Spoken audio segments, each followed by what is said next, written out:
سلام دوستان عزیزم، امروز کرنبری مافین درست کردم. مواد آماده کردم و شروع کردم به درست کردن. اول پوست پرتقالا رو با شکر حسابی ماساژ دادم. بعد مواد خیسم که شامل روغن و آب پرتقال و تخم مرغ بود ریختم داخلش و با همزن دستی شروع کردم به هم زدن. بعد از اینکه مواد با هم مخلوط شد، مواد خشکی که علک کرده بودم تو 3 مرحله بهش اضافه کردم. این 3 مرحله بودن خیلی مهمه. و بعد کرنبریارم آرد پاشی کردم و ریختم داخل مواد.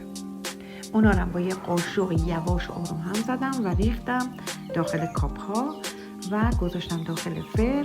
20 الی 25 دقیقه بعدش آماده میشه.